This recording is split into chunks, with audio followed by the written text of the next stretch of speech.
হ্যাঁ, আজকে একটু সময় পেলাম, তার জন্য ভাবলাম আবার আর একটা সেকেন্ড ভিডিও নিয়ে আসি। একজন আমাকে আবার কিছু প্রশ্ন করেছে, তার প্রশ্নের উত্তর দেওয়াটা মনে করলাম যে হ্যাঁ ঠিক আছে চলো।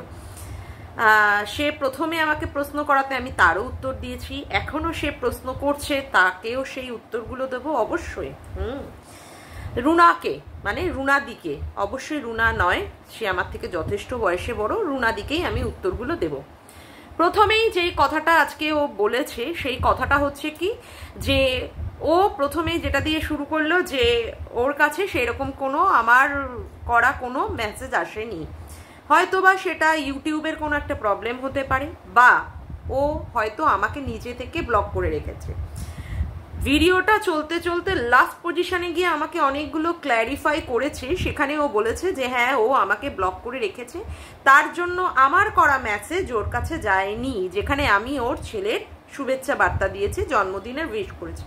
হ্যাঁ, সেটা ওর কাছে কোনো মানে রকমের কোনো পাত্তা দেওয়ার নাই জিনিস হতে পারে, যে হ্যাঁ আমি কে, একটা মামুলি একটা মেয়ে, সে ওর ছেলেকে শুভেচ্ছা বার্তা দিলাম কি দিলাম না তাতে করে ওর কোনো যায় আসে না, ঠিক আছে, কোনো অসুবিধা নেই। কিন্তু ও আমাকে বলেছে যে ও আমাকে ব্লক করে রেখেছে। কেন ব্লক করে রেখেছে, কেন ব্লক করে রেখেছে, এটাই হচ্ছে আমার প্রশ্ন। কেন আমাকে নিতে অসুবিধা হচ্ছে, আমার কথাগুলোকে নিতে অসুবিধা হচ্ছে? কমেন্ট বক্স তো সব মানুষের জন্য, সাধারণ পাবলিকের জন্য, সেখানে একে ওকে তাকে আমার ব্লক করে রাখতে হবে কেন? ব্লক করে রাখতে হবে কেন? তাহলে কি সে আমাকে ভয় পায়? জানি না, সত্যি ঠিকঠাকভাবে জানি না যে সে আমাকে ভয় পায় কি ভয় পায় না।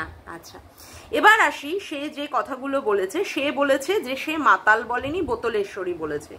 আচ্ছা, আরও কি বলেছে, যে সে গালাগালি দিয়ে ভিডিও করে না। না, আমি কথাগুলো ক্লিয়ার করি, আমি গালাগালি দিয়ে ভিডিও করার কথা কিন্তু আমি তাকে বলিনি, তাকে উদ্দেশ্য করে বলিনি। আমি বলেছি এখানে সবাই করে, সবার মধ্যে আমি তো এখানে প্রথম থেকে ছিলাম না, আমি অনেক দেরি করে, মানে আমি 2024 জানুয়ারির পর থেকে 15 বা 16 জানুয়ারি থেকে ভিডিও করছি, তারপর থেকে এসে যা দেখেছি ততটুকুই। তার আগেও অনেকের অনেক গালাগালি করার কিছু কিছু হয়তো আমি দেখেছি। তো এর মধ্যে যে রুনাদি গালাগালি দিয়ে ভিডিও করেনি সেটা নয়, কিন্তু করেনি, হ্যাঁ এটাই সত্যি, কিন্তু ও অনেককেই অনেক নামগুলো দিয়েছে, যেটা আমার খারাপ লেগেছে, যে এই নামগুলোও কি কোনো রকমের সত্যি ভালো শোনায় নামগুলো। যাই হোক, তো আমি বলেছি যে সেখানে অনেকেই অনেক ধরনের অতীতে গালাগালি দিয়েছে, তো রুনাদি কি সেই সম্পর্কিত কারোর কোনো প্রতিবাদমূলক ভিডিও করেছে যে এখানে এই ধরনের গালাগালি দিয়ে কেন ভিডিও হবে? আমার গালাগালি সবাই শুনেছে, হ্যাঁ শুনেছে, এটা একটা ইন্টারন্যাশনাল প্ল্যাটফর্ম, যেখানে শোনানো হয়েছে সেখানে তো শুনবেই, লোকে খারাপটাই শুনতে চায়, ভালো কটা দেখতে চায়, ভালো কটা শুনতে চায়। এখানে কত কত ব্লগাররা কত কত সুন্দর সুন্দর ব্লগিং করে, কার ব্লগিং কে কত দেখতে চায়? যায় না তো, কিন্তু কোথায় দেখতে যায়? যেখানে কিনা পরকীয়া আছে, যেখানে বউ পালিয়ে গেছে, যেখানে কিনা নোংরামি পানা দেখানো হচ্ছে শাশুড়িতে আর বউতে, নোংরা নোংরা খিস্তি গালাগালি দিয়ে একে অপরকে কাউন্টার করছে, এই ধরনের জিনিস, যেখানে মারামারি চুলোচুলি হচ্ছে সেখানে দেখতে চায়। তা আমার সেখানে খিস্তি গালাগালির কথা তো শুনতে যাবেই, তাই নয় কি? তো কথা হচ্ছে যে আমাকে ওই কাউন্টার করে কি হবে, যে খিস্তি দেওয়ার কথা তো এখানে প্ল্যাটফর্মে সবাই শুনেছে, এরকম তো খিস্তি অনেকেই দিয়েছে, তখন কি রুনাদি কোনো প্রতিবাদ করেছিল? না, তখন করেনি। যাই হোক গিয়ে, সেটা পরের কথা। এবার কথা হচ্ছে যে আমি বলেছি যে সুতপাকে মাতাল বলা হচ্ছে, বোতলেশ্বরী, বোতলেশ্বরী কাকে বলা হয়, কে পাবে যায়, যার সম্পর্কে বলা হচ্ছে খুব কি ভালো উদাহরণস্বরূপ হিসাবে বলা হচ্ছে না তো? তাহলে বোতলেশ্বরী আর মাতালের মধ্যে পার্থক্য কোথায়? মানে বোতলেশ্বরী হচ্ছে একটু শুদ্ধভাবে বলা হলো, মাতাল বললাম না, মানে ঘুরিয়ে ব্যাপারটাকে নিয়ে একটু জল মানে খেলাম, মানে ঘুরিয়ে খেলাম, যেমন গাধা ঘুরিয়ে জিনিসটা দেয় সেই রকম ভাবে একটু আমি বাউন্স করে দিলাম, তাই না? কি ব্যাপারটা সেই রকম হয়ে গেল না? যাই হোক কি, এইবার ব্যাপারটা হচ্ছে সে আমাকে বলেছে যে সে কোথায় পানু মাসি বলে সে রিম্পাকে বলেছে সেটার প্রমাণ দিতে। আমার কাছে যা এসেছে, আমার কান অবধি যেই কথাটা এসেছে আমি সেই কথাটাই তুলে ধরেছি, আমি সেই কথাটাই তুলে ধরেছি যে হ্যাঁ এই কথাটা হয়েছে, এই কথাটা হয়েছে যে হ্যাঁ তার সম্পর্কে সে এই ধরনের ভিডিও করেছে। আর একটা কথা কি বলছে, এখন নাকি আমার চিড়বিড়ানি, কিসের চিড়বিড়ানি, কিসের? দীপ্তিদির সাথে আমার সম্পর্ক খারাপ হয়েছে বা তার সাথে আমার সম্পর্ক নেই বলে? কিসের কি আছে, কি আছে? সম্পর্ক তো সেই সময় থেকেই আমাদের দুজনের মধ্যে খারাপ, সেই সময় থেকেই আমার সঙ্গে দীপ্তিদির কোনো কথা হয় না, দীপ্তিদির সাথে কথা হয় না, রিম্পার সাথে কথা হয় না সেই রকমভাবে। হ্যাঁ, এই ব্যাপার হচ্ছে যে সীমাদির ব্যাপার, সীমাদির হাজব্যান্ডের শরীর খারাপের সময় আমি 1-2 দিন ফোন করেছি, আমি তার অসুস্থতার খবর জানার জন্য। এছাড়া আমি সীমাদি কারোর সাথেই কথা বলে না, আর আমিও তাকে ফোন করি না। তাহলে চিরবিরানির কি আছে? চিরবিরানির কি আছে? দিদি ভালো থাকুন, সুস্থ থাকুন, মানে আমি দীপ্তিদির কথা বলছি, তার সাথে কথা হলো কি হলো না কি যায় আসে আমার? কি যায় আসে? কেউ কি আমার সংসার চালিয়ে দিচ্ছে নাকি? নাকি আমাকে ইউটিউবে এখানে কি বলতে হবে সেগুলো শিখিয়ে দিচ্ছে? না তো, করে দিচ্ছে না তো, আমার মুখ দিয়ে আমি বলছি। আর ইউটিউবের বাইরেও আমার একটা জগৎ আছে, ইউটিউবটাই আমার সর্বস্ব নয় তো। আমার কিসের চিরবিরানি? মানে নিজের চিরবিরানি লেগেছে বলে সে অপরের চিরবিরানিটা একটু ভালোই দেখতে পাচ্ছে নাকি? হ্যাঁ, আর হ্যাংলামো করতে করতে আমি যাই, আমি হ্যাংলামো করতে করতে কোথায় যাই, আমি সেখানে পাত্তা পাই কি পাই না, সেটার থেকে মনে হয় যে হ্যাংলামি পানা করে তার নামটাই মনে হয় ওই জন্যই ঢলানি মাসি হয়েছে। আমার নামটা তো আর ঢলানি মাসি হয়নি, কে কোথায় হ্যাংলামি করতে করতে নাচতে নাচতে যায়, তাই না? তার জন্যই তার নাম ঢলানি মাসি হয়েছে। যদি সেই রকম করতাম তাহলে আমার নামটা ঢলানি মাসিই হতো। আপাতত এখনো পর্যন্ত সেই নামের এখনো অধিকারী হইনি। যদি অধিকারী হয়ে থাকি তারপরে বুঝবো, তারপরে বলবো। আর আমার সম্পর্কে কে কি বলছে, আমাকে নিয়ে কন্টেন্ট না বানালেই তো হয়। আমাকে নিয়ে কন্টেন্ট বানানোর কি দরকার? আমি এইরকম খিস্তি অমুক তমুক, আমাকে নিয়ে বলার কি দরকার? আমাকে সাইডে সরিয়ে রেখে তারপরে ভিডিও করা উচিত। আমি তো তার সম্পর্কে কিছু বলছি না। আমি যদি তাকে নিয়ে কোনো খারাপ মন্তব্য করতাম, কোনো বাজে কথা বলতাম, তাহলে সে আমাকে বলতো। কার কে কি বলছে, তার মানে তার প্রত্যেকটা জিনিসই কন্টেন্ট। কে কি বলছে না বলছে সেখানে দৌড়ে দৌড়ে কোথায় কার স্ট্রিম লাইভ হচ্ছে, কোথায় কি হচ্ছে, ওই জন্য শোনা যায় না যে বসে থাকে একটা লাইভের জন্য, সেই লাইভ থেকে কন্টেন্ট নিয়ে আসবে, তাই না? প্রত্যেকটা জিনিসই তার কাছে কন্টেন্ট, প্রত্যেকটা জিনিস। আর ঠিক আছে, কন্টেন্ট করুক, আমাকে বাদ দিয়ে, একদম আমাকে বাদ দিয়ে কন্টেন্ট করুক। আমাকে বলছে যে আমাকে লোকে পাত্তা দেয় না, কত তো এখানে দেখলাম দোদো বলে বলে কত লোকে কত কাউন্টার করেছে। আবার তাদের লাইভগুলোকে গিয়ে আলোকিত করে বসে থাকতে হয়, মূল্যবান মতামত দিয়ে প্রকাশ করতে হয় যে হ্যাঁ আমি তোমার সমর্থনে আছি। কত যে সম্মান, কত যে কিছু, সেটা তো বুঝতে পারি। যার নিজেরই সম্মান নেই সে আবার অন্য লোককে কি করে কথা বলতে আসে, তাই নাকি? আগে নিজের সম্মানটা আগে হোক, নিজের সম্মান তো নেই। যারা কিনা এইভাবে দোদো দোদো দোদো দোদো করে কথা বলেছে, যে বলেছে তার ওখানটায় গিয়ে কমেন্ট করতে হয়। এর থেকে লজ্জার বিষয় আর কিছু আছে? আমাকে বলতে আসছে হ্যাংলামি পানা, আমার হ্যাংলামি পানা, আমার চিরবিরানি পানা। নিজের দিকে আগে তাকিয়ে নিয়ে তারপরে লোকের দিকে কথা বলাটা উচিত, তাহলে মনে হয় খুব ভালো হবে। নিজের যে কত দোষে মানে দুষ্ট, সে আবার অপরের দোষটা দেখতে যায়, অপরের দোষটা দেখতে যায়। আর আমার সাথে কি হয়েছে না হয়েছে সেইগুলো তো সব কিছু তার জানা নেই। যতটুকু পাবলিক দেখছে, যতটুকু ইউটিউবের ক্যামেরার মাধ্যমে আসছে সেইটার, এর বাইরেও তো অনেক কিছু হয়েছিল। না হলে এই রকমভাবে একটা জায়গায় পৌঁছালো কেন? এই রকমভাবে একটা জায়গায় পৌঁছালো কেন? সুতরাং সব কিছু না জেনে শুনে সে যে এখানে ভিডিও করতে বসে যায়, সেটা যেন সে না করে। কে কোথায় বলেছে কেস দেওয়ার কথা? দীপ্তিদির ওখানটায় দীপ্তিদিকে নাকি কেস দেওয়া হবে। সেখানে দীপ্তিদির তো আজকে পুরোপুরি ভিডিও করে মুখের মধ্যে জামা ঘষে দিয়েছে, থোতা মুখটা তো পুরো ভোতা করে দিয়েছে। সুতরাং সমস্ত কিছু জেনে শুনে, একটা শুনে নিলাম কানে, অমনি শুনে নিয়ে বসে পড়লাম। ক্রাউড ফান্ডিং সে নাকি মানে একদম পছন্দই করে না। আজকে সীমাদি যে টাকাটা দিচ্ছে, যে টাকাটার ব্যাপার, যে হ্যাঁ সীমাদি এখানে টাকা তুলছে, বা সীমাদি চেয়েছিল যে হ্যাঁ তার ফোন নাম্বারটা তার কমিউনিটিতে দিয়ে তারপরে সে টাকা তুলবে, হ্যাঁ সেটা নাকি সে সাপোর্ট করতে পারে না। সেটা কি? Crowd funding. তাহলে সে সুতপাকে কি করে 1000 টাকা পাঠিয়েছিল? সুতপাও তো সেই সময় ক্রাউড ফান্ডিং এর আওতার মধ্যেই পড়েছিল না? সেও তো তার কেসের জন্য হোক বা যে কোনো কারণের জন্যই হোক সে কিউআর কোডটা দিয়েছিল। যে বলছে আজকে রুনাদি বলছে সে কিনা কি ক্রাউড ফান্ডিং কে সাপোর্ট করে না, তাহলে সেই রুনাদি সুতপাকে কি করে 1000 টাকা দিল? যুক্তি দিতে বসেছে, যুক্তির মা মাসি সবই তো এক হয়ে যাচ্ছে, যুক্তির মা মাসি সবই তো এক হয়ে যাচ্ছে। যুক্তিগুলো ধরে ধরে যখন পরিষ্কারভাবে ক্লিয়ার করছি, সেই জন্য তাকে ব্লক করে রাখতে হয়েছে, তাই না? যাক গিয়ে, সবার আগে ইন্ট্রো, হ্যাঁ অনেকটাই বলে দিয়েছি। সবার আগে ইন্ট্রো। হ্যালো বন্ধুরা, কেমন আছো তোমরা সবাই? আশা করি তোমরা সবাই খুব ভালো আছো, আমিও ভালো আছি। মামুনের মনের কথাতে তোমাদেরকে সকলকে সুস্বাগতম। আজকে আমি দেখেছি মন্দিরা আর সোমনাথের তার মেয়েকে নিয়ে একটা প্র্যাঙ্ক ভিডিও। হ্যাঁ, ভিডিওটা আমি ফার্স্টে দেখিনি, প্রথমে আমার কাছে আসলো সুতপার ভিডিও, যেখানে সুতপাকে দেখলাম প্রচণ্ড পরিমাণে ইমোশনাল হয়ে বলছে, হ্যাঁ আমি বলবোই, তুই আমার সম্পর্কে 10টা কেস দে, তুই টাকার জন্য এইগুলো করছিস বা ওই করছিস সেই করছিস, এইরকমভাবে ও ভিডিওটা করেছে। তারপরেই আমি দেখতে গেলাম সোমনাথ মন্দিরার ভিডিও। হ্যাঁ, সোমনাথ মন্দিরার ভিডিওটা দেখে সত্যি কথা বলতে আমার খারাপ লেগেছে মানে আমারও চোখ দিয়ে টপ টপ করে জল পড়েছে যখন ওর মেয়েটা হাউমাউ করে কাঁদছিল। তারে জামিন পারে আমরা যখন দেখেছিলাম ওইটুকু ছোট্ট বাচ্চাকে যখন তার মা বাবা হোস্টেলে দিয়ে আসতে যাচ্ছে, গাড়ির মধ্যে যখন ওই গানটা হচ্ছিল শঙ্কর মহাদেবেনের ওই গানটা, মানে কি বলবো, এমন মানুষ নেই যে যার চোখে মানে চোখ থেকে জল পড়েনি, বুক ফেটে ফেটে চিৎকার করে করে মানে মানে এই রকম পরিস্থিতি তৈরি হয়েছিল যে বুকটা ফেটে যাচ্ছিল। চিৎকারটা না, আমি বলতে বলতে বলে ফেলেছি ভুল করে। তো সবার মানে বুকটা ফেটে যাচ্ছিল যে তার সন্তানকে এইভাবে একটা মানে হোস্টেলে পাঠিয়ে দেওয়া। দেখুন, যে সমস্ত বাবা মারা তার সন্তানদেরকে হোস্টেলে পাঠায়, খারাপের জন্য পাঠায় বলে আমার মনে হয় না। যারা সত্যি স্বামী স্ত্রী দুজনেই চাকরি করেন, তো তাদের ক্ষেত্রে হয়তো তার ছেলে মেয়েকে মানুষ করার ক্ষেত্রে, সময় দেওয়ার ক্ষেত্রে তাদের ক্ষেত্রে হয়ে ওঠে না।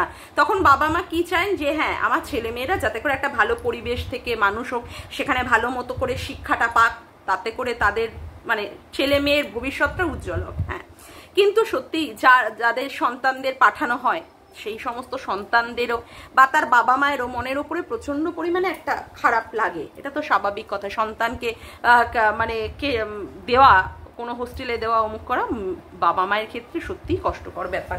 কিন্তু কথা হচ্ছে যে অনেক অনেক বাবা মায়েরাই চায়, এই যে যেমন বিভিন্ন মিশনগুলো, রহরা রামকৃষ্ণ মিশন থেকে শুরু করে বিভিন্ন তোমার ওইদিকে কনভেন্ট যে সমস্তগুলো আছে জায়গাগুলো, যেখানে ছেলে মেয়েদের এইভাবে হোস্টেলে রেখে মানুষ করা হয়, ছেলেমেয়েরা সত্যিই ভালো হয়েই আসে, তাই না? তো অনেক বাবা মায়েরা সেই তাদের ইমোশন বলুন, তাদের ভালোবাসাগুলো বলুন, স্যাক্রিফাইস করতে পারে, সেই ক্ষেত্রে তারা দেয়। কিন্তু আজকে যেটা সোমনাথ মন্দিরা করেছে, এটা তো তারা সত্যি করেনি, এটা তো তারা প্র্যাঙ্ক করেছে। এখন ভাই একটা কথা বলি, প্র্যাঙ্ক যখন তোমরা করছো, আর তোমরা যদি এইটাকে যদি আজকে সোশ্যাল করো, আজকে ইউটিউবে একটা ইন্টারন্যাশনাল প্ল্যাটফর্ম, সেখানে যদি তোমরা সোশ্যাল করে দেখো, তাহলে তো সবাই বলবে। বলার সুযোগ যদি তোমরা দেখিয়ে দাও, তোমরা একটা জিনিস যেটাকে দেখিয়েছিলে, হ্যাঁ তোমাদের ঘরের অশান্তি বা পরকীয়া বা যেই জিনিসটা একটা কালো অধ্যায় তোমাদের জীবন দিয়ে গেছে, তোমরা দেখিয়েছিলে বা তোমরা বলেছিলে মানুষের কাছে এসে, সেই সমস্ত নিয়ে মানুষ কি করেছে, কথা বলেছে, মানুষ বলেছে এবং তোমরা সুযোগ দিয়ে দিয়েছো। আজকে সোমনাথ বসে পড়েছে হ্যাঁ সুতপার কথা নিয়ে, যে মায়ের থেকে মাসির দরদ বেশি। এই কথাটা মনে হয় না ঠিক হলো কি? এই তুমি যখন মন্দিরা ওই রকম ভাবে পরকীয়া করেছিল, অমুক করেছিল, তমুক করেছিল, তখন তুমিও তো এসো মানে মন্দিরার সম্পর্কে অনেক অনেক কথা বলেছিলে না? তখন তোমার হয়েও অনেক অনেক কন্ট্রোভার্সি ক্রিয়েটাররা কথা বলেছিল, তখন সেগুলো ভালো লেগেছিল তোমার। আজকে যেহেতু তোমার মেয়েকে নিয়ে এটা বলছে সুতপা যে কি কেন এটা দেখাচ্ছিস বা কেন এটা করছিস, তুই আমি বলবোই, তুই আমার এগেনস্টে 10টা কেস কর, তোরা টাকার জন্য এটা করছিস, আজকে এটা তোমাদের জন্য খুব খারাপ হয়ে গেছে। আর আমি জানি, মানে আমরা সবাই জানি, এই যে সোমনাথ আর কারোর ভিডিও দেখুক আর না দেখুক, সুতপার ভিডিও সে দেখবেই। হ্যাঁ, কারণ সুতপার ভিডিওর মধ্যে যুক্তি আছে, সুতপার ভিডিওর মধ্যে প্রচণ্ড পরিমাণে ক্ষিপ্রতা আছে, প্রচণ্ড পরিমাণে কি বলবো, ধারালো জিনিস আছে, ধারালো জিনিস মানে ভয়ঙ্করভাবে আছে। তার জন্যই সোমনাথ আর কিছু না করুক, সোমনাথ কি করে, সুতপার ভিডিওটা দেখতে বসে। তার জন্যই আজকে টপ করে আজকে কি করতে বসেছে, সুতপার ভিডিও দেখেই ও লাইভ করতে বসেছে। আজকে সুতপা আজকে মন্দিরার মেয়েকে নিয়ে যে কথাগুলো বলে ও ভিডিও করেছে, আমি ওর ভিডিওর মধ্যে কোনো রকমের খারাপ কিছু পাইনি। আজকে আমি ওর ভিডিওর মধ্যে কোনো কিছুই আমি খারাপ বলতে পারবো না যে হ্যাঁ ও এই জায়গাটা খারাপ বলেছে বা ভুল বলেছে। আজকে যারা কথা হচ্ছে মানে কি বলবো ব্লগার, তারা ব্লগিংয়ে যা দেখাবে, যদি তার মধ্যে কোনো ভুল ত্রুটি থাকে তাহলে অবশ্যই কন্ট্রোভার্সি ক্রিয়েটাররা বসবেই, এটাই স্বাভাবিক কথাই। আজকে সে যখন তার মেয়েকে একটা হোস্টেলে মানে দেওয়ার নাম করে একটা প্র্যাঙ্ক করছে, আর মেয়েটা ওই রকম ভাবে কাঁদছে, আজকে মেয়েটা ওই রকম ভাবে কাঁদছে, তো সেক্ষেত্রে সবারই মনের ওপরে এফেক্ট পড়ে, সেক্ষেত্রে সুতপারও পড়েছে। হ্যাঁ, সুতপা অতীতে কাকে কি নিয়ে বলেছে সেইগুলো দিয়ে এখানে বিচার করে বলা উচিত নয়, সেইগুলো অতীত হয়ে গেছে, সেইগুলো অতীত। তার জন্য সুতপাকে নিয়েও লোকে কম কিছু বলেনি। সুতপা রাক্ষসী, সুতপা ডাইনি, সুতপা উমুক, সুতপা বাজা, সুতপার বাচ্চা হচ্ছে না বলে অনেকেই অনেক কিছু নিয়ে বলেছে। আজকে সুতপা মন্দিরা সোমনাথের মেয়েকে নিয়ে যে কথাগুলো বলেছে, এগুলোর ইমোশনাল কথা, এইগুলোর মনের কষ্টের কথা, এগুলো একটা সন্তান যে চায় বা সন্তান চাইছে যে হ্যাঁ তার কাছে থাক কোল জুড়ে, সেই মায়ের কথা। এখানে আমি সুতপার মধ্যে কোনো দোষ ত্রুটি দেখছি না। যে দেখতে পারবে, যে বুঝবে, সে সুতপাকে নিয়ে নেগেটিভ ভাবে বলবে। আমি বুঝতে পারছি না, আমি বুঝতে পারলাম না যে হ্যাঁ সুতপাকে খারাপ কথা বলা যায়। এবার ব্যাপারটা হচ্ছে, সোমনাথ বলল যে সুতপাও সুতপার পোষ্যকে সঠিকভাবে দেখাশুনো করছে না, সেও তার কাছে বাচ্চা, সেও তার বাবার থেকে তাকে দূরে রেখে দিয়েছে। হ্যাঁ, সেটাও সঠিক কথাই বলেছে। সোমনাথও সোমনাথের দিক দিয়ে খারাপ কথা কিছু বলেনি, যে হ্যাঁ সুতপা যেভাবে আজকে বাচ্চাটা, মানে ও যা বলে শেরু ওর বাচ্চা, সেই বাচ্চাটাকে ওর বাবার থেকে এতদিন দূরে রেখে দিয়েছে, সে তার উপরেও তো মনের উপরে প্রভাব পড়ে।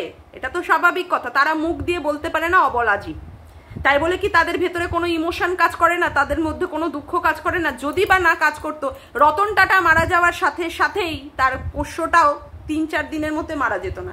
সে ওই ফুফিয়ে ফুফিয়ে ফুফিয়ে ফুফিয়ে দুঃখ পেতে পেতেই শেষ হয়ে গেছে। যখন সুশান্ত সিং রাজপুত মারা গেছিল তখন ওর ওই কুকুরটি অ্যালসেশিয়ান ছিল মনে হয়, যাই হোক, তো সেও কিন্তু সারা জায়গায় খুঁজে বেড়াচ্ছে কোথায় তার মালিক গেল, কোথায়। আর আজকে শেরু কতদিন ধরে তার বাবাকে দেখতে পাচ্ছে না, মানে সুতপার হাজবেন্ডকে দেখতে পাচ্ছে না, তার তো মনে কষ্ট হচ্ছেই, এটাও স্বাভাবিক কথা। হ্যাঁ, তবে আর একটা কথা আমি সোমনাথ মন্দিরাকে বলবো যে দেখো, আজকে তোমরা যে প্র্যাঙ্কটা দেখিয়েছো, এটা কিন্তু ভারতবর্ষ বলে কিন্তু এখানে সত্যি এখনো সেই রকম আইন প্রণয়ন হয়নি। আমি কিন্তু এটা খুব ভালো মতোই জানি, কারণ আমার নিজের বোন সে কিন্তু ইংল্যান্ডে রয়েছে, এবং সে কিন্তু বলে যে তাদের ওখানে কিন্তু এই যে বাচ্চাদের উপরে একটা জোরে আওয়াজ করে কথা বলাটাও ক্রাইম, কথা বলাটাও ক্রাইম। ওই চ্যাটার্জি ভার্সেস নরওয়ে যে বইটা রানী মুখার্জি করেছিল, সেই বইটাতে দেখে মানে আমার এত চোখ দিয়ে জল পড়েছে, মানে অনবরতে চোখ দিয়ে জল পড়েছে। সেখানে বাচ্চাকে কোনো কিছুই না, মার না, ধর না, কিছুই না, ওই হয়তো একটু জোরে কথা বলা বা অমুক করার জন্য বাচ্চাটাকে পুরো নিয়েই চলে গিয়েছিল। আর সেক্ষেত্রে রানী মুখার্জির শরীরের ওপর দিয়ে, মনের ওপর দিয়ে কি গেছে আর কি যুদ্ধ করেছে। হ্যাঁ, সেও এখানকার একটি বাঙালি মেয়ের হয়েই মানে মুভিটা করেছিল। পরবর্তীকালে বাচ্চাটিকে পেয়েছে, নরওয়ে সরকার বাচ্চাটিকে দিয়েছে। তাই যাই হোক, আমাদের ভারত সরকারের উদ্যোগে সুষমা স্বরাজ তখন ছিলেন বিদেশমন্ত্রী, তার মাধ্যমে বাচ্চাটাকে পাওয়া গেছে। তো আজকে আমি একটা কথা এটাই বলতে চাই, দেখো তুমি যদি এখানে এই ধরনের জিনিস দেখাও যেখানে চাইল্ড অ্যাবিউজের ব্যাপার আছে, মানে শিশু নির্যাতনের যদি কোনো রকমের কিছু দেখাও, তো এখানে তো কন্ট্রোভার্সি হবেই। শুধু কন্ট্রোভার্সি বলে না, তোমার যে কমেন্ট বক্স, সেই কমেন্ট বক্সেও মানুষে বলেছে যে সত্যিই ভালো লাগেনি। সত্যিই তো ভালো লাগেনি, সত্যিই তো ভালো লাগেনি। যদি ভালো লাগতো তাহলে তো মানুষ প্রশংসামূলক হিসাবে বলতো।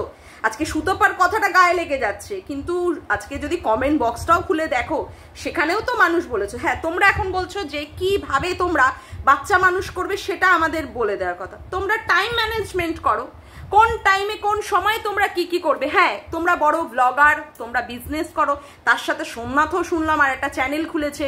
হ্যাঁ, যাই হোক, সবই ঠিক আছে, তার সাথে সাথে তোমাদের বাচ্চা মানুষ অমুক তমুক সবই ঠিক আছে। তাই বলে তোমরা আজকে এই সমস্ত কাজের মধ্যে আছো বলে তোমাদের বাচ্চাকে তোমরা সঠিক সময়ে দেবে না, এটাও তো ঠিক নয়। আজকে মন্দিরা বা সোমনাথকে দুজনকেই বলবো, ঘুম থেকে ওঠা থেকে শুরু করে একটা প্ল্যানিং করো, এইটুকু সময়ে তোমরা এই কাজটা করবে। তারপরে তোমরা বাচ্চাটার এই পড়াশুনোর ব্যাপারটা দেখবে যে ওকে কোন টিচার কিভাবে হোমওয়ার্ক দিয়ে গেল, কতটুকু মুখস্থ করলো। যদি ওর মুখস্থ করার ব্যাপারটাই হয়, একটা লাইন ধরে ধরে মার্ক করে দিয়ে দিয়ে ওকে মুখস্থ করাও, যে একটা লাইন মুখস্থ করার পরে ও লিখুক, লেখার পরে যে লাইনটাকে ঠিক লিখলো কিনা সেটা দেখো। তোমরা যখন প্যাকেজিং করছো, সোমনাথ বললো যে হ্যাঁ আমি হাফ প্যাকেজিং করে তারপরে লাইফটা করতে বসেছি, তুমি প্যাকেজিং করতে করতে ওকে পাশে বসিয়ে দাও। যদি ওর টিচার না আসে, সেক্ষেত্রে ও লিখুক যে পড়াগুলো মুখস্থ করেছে। লেখার সাথে সাথে কি হবে, ওর পড়াটাও মুখস্থ থাকবে। তারপরে আবার একটা করে লাইন ওকে মার্ক করে দাও, সেই লাইনটাও মুখস্থ করুক। এইভাবে বাচ্চা মানুষ করতে হবে, এইভাবে বাচ্চা মানুষ করতে হবে। তোমাদের পুরোটাই প্ল্যান মাফিক করতে হবে। সময়টাকে তোমরা কি করবে, একটা টেবিলের মানে কি বলবো, টাইম টেবিলের মাধ্যমে তোমরা সেটাকে তৈরি করে নিয়ে কোন সময় কোন কাজটা করতে হবে সেটা করো। ওই দিনভর বসে সকালবেলা মানে বেলা 12টা অবধি শুয়ে থাকলে তারপরে তার ছেলে মেয়েকে মানুষ করা মনে হয় না হবে। বা স্কুল যাওয়ার আগে আমরা 9টা 10টার সময় ঘুম থেকে উঠে দাঁত ব্রাশ করে কোনো রকমের ভাত খেয়ে মেয়েকে স্কুলে পাঠালাম, আর মেয়ে আমার মানুষ হয়ে যাবে, মেয়েকে আমি সরকারি চাকরি করুক সেই রকম চাই, অথচ আমি মেয়েকে টাইম দেব না, অথচ তোমরা বলে দাও যে হ্যাঁ এক্ষেত্রে আমরা কি করব। এইগুলো তো ঠিক কথা নয়। একটা ঘরের একটা প্রপার একটা কি বলবো সিস্টেম থাকবে যে হ্যাঁ এই রকম ভাবে মন্দিরা ঘুম থেকে উঠবে সকালবেলায় 6:30 7টার মধ্যে, তারপরে সে তার মেয়েকে ঘুম থেকে উঠাবে, তারপরে সেইখানে মেয়ে পড়াশুনো করবে এইটুকু সময়ের মধ্যে, তারপরে সে স্কুল যাবে, স্কুল থেকে এসে খেয়ে দিয়ে ঘুমাবে, তারপরে আবার তার বিকালবেলা একটু ঘোরাফেরা করে সে টিচার আসবে, টিচার আসার পরে পড়িয়ে যাওয়ার পরে আবার তারপরে তার রাতের বেলা মানে 1 ঘন্টা বা 1.5 ঘন্টা হলেও তাকে পড়াতে বসতে হবে। তা সোমনাথ যখন সময় দেবে তখন মন্দিরা সময় দেওয়ার দরকার নেই, মন্দিরা যখন সময় দেবে তখন সোমনাথে সময় দেওয়ার দরকার নেই। এই রকমভাবে টাইম ম্যানেজ করতে হবে, এই রকমভাবে টাইম ম্যানেজ করে তারপরে নয় দেখতে হবে যে হ্যাঁ মেয়েটা সত্যি তৈরি হচ্ছে কিনা। আর এটাও তো সত্যি কথা, মেয়ের তো বয়স বেশি না, মেয়ে তো ছোট। আজকে মেয়েও কি করছে, ভীষণ পরিমাণে ক্যামেরা ফ্রেন্ডলি হয়ে যাচ্ছে, প্রত্যেক সময় তার মুখটা মনে হয় ক্যামেরার মধ্যে দেখাতে পারলেই তার আনন্দ পায়। দরকার কি আছে মেয়েকে ক্যামেরার মধ্যে দেখার? দরকার নেই তো, সে তো বাচ্চা, তাকে যা বলা হবে, যা দেখানো হবে, যা শেখানো হবে সে তাই শিখবে। এখন বলা হচ্ছে মেয়ে নাকি ওই যে প্র্যাঙ্ক ভিডিওটা আছে সেটা দেখে দেখে হাসছে। খুব আনন্দের কথা না, খুব গর্বের কথা। খুব মেয়ের সাথেও খুব ভালো করা হয়েছে, আর মেয়েও এখন খুব ভালো করছে। যেমন বাবা মা শিক্ষা দেবে ছেলে মেয়ে তেমন মানুষ হবে, এটাই স্বাভাবিক কথাই। আমার মা বাবা বা আমাদের মতো মা বাবারা অনেক স্যাক্রিফাইস করেছে তার ছেলে মেয়েকে মানুষ করার জন্য, তারপরে গিয়ে তাদের ছেলে মেয়েরা একটা জায়গায় গিয়ে তৈরি হয়েছে। আজকে তার মা বাবারা যেইভাবে দেখাবে তার ছেলে মেয়েরাও সেইভাবেই অনুসরণ করে চলবে। আর তাতে করে যদি কোনো কন্ট্রোভার্সি ক্রিয়েটাররা কন্টেন্ট বানিয়ে বলে তাহলে সেটা অদোষের হয়ে যাবে। হ্যাঁ, তবে অনেকেই এক্ষেত্রে বলছে সুতপার কাছে তো মন্দিরা সোমনাথের ফোন নাম্বার ছিল, মন্দিরাও এসে বলল যে তোমার কাছে তো আমার ফোন নাম্বার ছিল, দিদি ভাই বা বোনু এরকম সম্পর্ক, সেই ক্ষেত্রে ফোন কেন করোনি? সুতপাও এটাকে নিয়ে কন্টেন্ট বানিয়েছে। তোমরাও যেমন এই একটা মেয়ের ওপরে একটা প্র্যাঙ্ক ভিডিও করে খুব সুন্দর একটা কন্টেন্ট বানিয়ে এখানটা তোমরাও টাকা ইনকাম করেছো, সুতপাও সেইটাকে সুযোগ নিয়ে সেটাকে কন্টেন্ট বানিয়ে করেছে। ও ভাবছে তোমরাও করছো, ও করুক। সবাই তো এখানে ইউটিউবটা মানেই তো এখানে পুরোটাই কন্টেন্ট, সব বেচা বেচির জায়গা। বেচবো, এখানে বেচতেই এসেছি। কেউ কার স্বামীকে বেচে দিচ্ছে, কেউ কার পরিবারকে বেচে দিচ্ছে, কেউ কারো বাচ্চাকে বেচে দিচ্ছে, কেউ কার সিঁদুরটাকেও বেচে দিচ্ছে। মানে সুতপার এই জিনিসটা আমার সত্যি একদম সাপোর্ট করতে পারি না। পুরো সিঁদুর মুছে পুরো চাচা পোছা হয়ে মানে না সধবা না বিধবার মতো হয়ে বসে আছে। এই জিনিসটা সত্যি সাপোর্ট করতে পারলাম না। যাই হোক না কেন, আমি সুতপাকে সাপোর্ট করতে পারছি না বলেও কিন্তু সুতপার এগেনস্টে আমি ভিডিও করছি না, কারণ আমার পছন্দ হচ্ছে না। যেই সমস্ত তুকতাক অমুক তমুক আজকে 2025-এর যুগে ও যেই রকম জিনিসগুলোকে প্রমোট করছে, এই সময় তুকতাক, এই সময় অমুক, এই সময় তমুক, এই যে ভুলভাল জিনিসগুলো, এইগুলো ঠিকঠাক আমি সাপোর্ট করতে পারছি না। তবে যাই হোক, আজকে সোমনাথ মন্দিরাকে বলবো যে মেয়ের ওপরে এরকম প্র্যাঙ্ক ভিডিও করে সেটা মানে সোশ্যাল করা আমার মনে হয় না খুব একটা ভালো হয়েছে। এর আগেও তারা ওই রকম বুজরুকি মার্কা জিনিস, হ্যাঁ 1 2 3 ওই গোষ্ঠীর মাথা সব কি সব দেখিয়ে সেই পুনর্জন্মকে প্রমোট করেছিল, যেগুলো সত্যি মানুষ ভালোভাবে নেয়নি। তো আবার সে আজকে আর একটা ভুল করলো, যে ক্ষেত্রে মেয়েকে দেখাতে হলো, মেয়েকে বিক্রি করতে হলো, মেয়ের ওপরে প্র্যাঙ্ক করতে হলো। সত্যি কি দরকার ছিল? আজকে না কন্ট্রোভার্সি ক্রিয়েটাররা কন্টেন্ট করে ভিডিও বানাচ্ছে, তাতে করে মায়ের থেকে মাসির দরদ হয়ে যাচ্ছে। আর কমেন্ট বক্সে যে মানুষগুলো বলছে তাদের তোমরা দেখালে এখানে বলবেই, মানুষের সুযোগ তোমরা দিয়েছো। যাই হোক, আমি মোটামুটি তোমাদের সাজেশন দিয়েছি। এবার কথা হচ্ছে তোমরা আমার ভিডিও দেখবে কিনা বা আমাকে মূল্যায়ন মানে আমার যে আমি যে তোমাদের করেছি সেটা বুঝবে কিনা সেটা তোমাদের ব্যক্তিগত ব্যাপার। তোমাদের সন্তান, তোমরাই ভালো বুঝবে তাকে কিভাবে কি মানুষ করবে তোমরা। আমার মতামত আমি এখানটায় বলে দিয়ে গেলাম। যাই হোক, আজকের মতো ভিডিওটা আমি এখানেই শেষ করলাম। আমার ভিডিওটা যদি তোমাদের ভালো লেগে থাকে তবে অবশ্যই একটি লাইক করো, কমেন্ট করো, শেয়ার করো, আর চ্যানেলটিকে বেশি বেশি করে সাবস্ক্রাইব করে রেখো, আর অল নোটিফিকেশান বেলটিকে অন করে রেখো এইরকম নতুন নতুন ভিডিও পাওয়ার জন্য। আজকের মতো আসি বন্ধুরা, আবার দেখা হচ্ছে একটি নতুন ভিডিওতে। বাই।